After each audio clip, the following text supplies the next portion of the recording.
अस्सलामुअलैकुम दोस्तों, दुनिया में ऐसी कई जगहें हैं जिनके बारे में बहुत सी ख़तरनाक और ख़ौफनाक अफवाहें मौजूद हैं और जिनको दुनिया की खौफनाक तरीन जगहें कहा जाता है। जिनमें से एक ऐसी जगह भी है जहां पर जाने वाला एक भी जहाज़ अभी तक लौटकर वापस नहीं आया।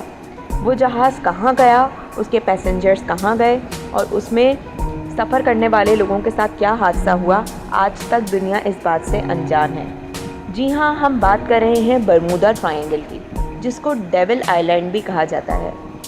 बरमूदा ट्रायंगल के बारे में बहुत सी ऐसी अफवाहें मौजूद हैं कि यहाँ पर जाकर सारे जहाज़ और बहरी जहाज़ अपना कंट्रोल खो देते हैं और उसके बाद उन जहाज़ों के साथ क्या होता है किसी को कुछ नहीं पता, और वो जहाज़ उन्हीं बरमूदा ट्रायंगल के अंदर कहीं समा जाते हैं और उसके बाद वो जहाज़ कभी नहीं देखे जाते।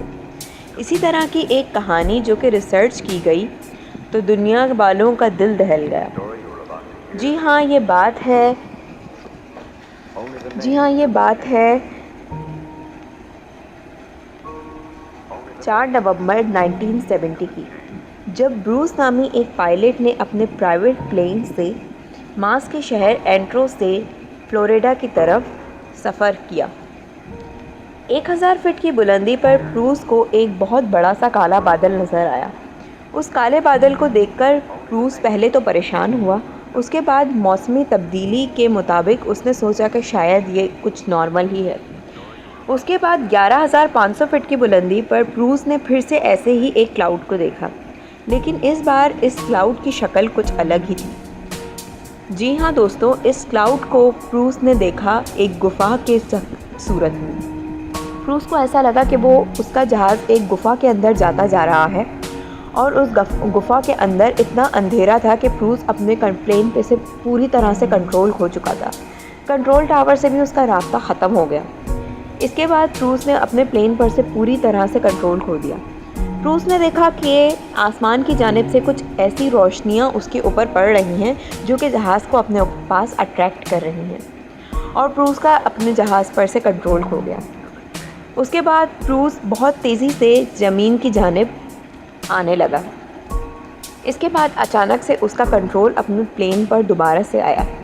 जब उसका कंट्रोल टावर से रब्ता हुआ और उसने अपने प्लेन को लैंड किया तो उसने देखकर ये वो हैरान रह गया कि उसने 1.5 घंटे का सफ़र सिर्फ 45 मिनट्स में ही तय कर लिया, और जो फ्यूल उसने 1.5 घंटे के हिसाब से अपने जहाज़ में डाला था वो उसने सिर्फ 45 मिनट्स का ही रास्ता तय किया है, और इसके अलावा बाकी सारा फ्यूल वहीं मौजूद है अपनी जगह पर। ब्रूस ये देखकर बहुत परेशान हुआ कि मैंने 1.5 घंटे का सफ़र एंट्रो से फ्लोरिडा तक का सिर्फ 45 मिनट्स में कैसे तय कर लिया।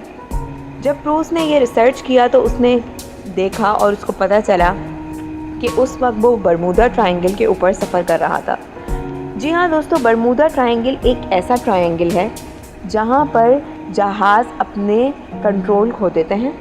इसके अलावा बहरी जहाज़ भी वहाँ पर पहुँचकर उनका सैटेलाइट से और इसके अलावा उनका अपने कंट्रोल टावर से कम्प्लीटली राब्ता मुनक़ता हो जाता है। ब्रूस ने ये बातें जब दूसरों को आकर बताईं तो किसी ने उसकी बातों पर यकीन नहीं किया। इसी तरह से 20 दिसंबर 2020 को जब Bahamas island to Florida 20 passengers का एक 30 फीट बड़ी बोट समंदर के बीचों बीच पहुंची और वहीं से गायब हो गई। रिसर्चर्स को सिर्फ इतना ही पता था कि ये सफ़र बहामास आइलैंड से फ्लोरिडा के जानिब 20 पैसेंजर वाली एक शिप तय कर रही थी। इसके बाद समंदर के बीचों बीच से उसका गायब हो जाना, वो भी बरमूदा ट्रायंगल में ही था। कहा जाता है यहाँ पर कुछ ऐसी एनर्जी मौजूद है जो कि वॉर्टेक्स कहलाती है। मींस के बरमूदा ट्रायंगल में एक ऐसा भंवर कहलाता है जो कि वॉर्टेक्स कहलाता है। ऐसा भंवर है जो अपनी मनमर्जी के मुताबिक खुलता है और अपने अंदर जहाज़ों को और इसके ऊपर और ट्रैवल करने वाली किसी भी चीज़ को अपने पर अट्रैक्ट कर खुद ही बंद हो जाता है। इसके अलावा बरमूदा ट्रायंगल पे अमेरिकन नेवी का कब्ज़ा है।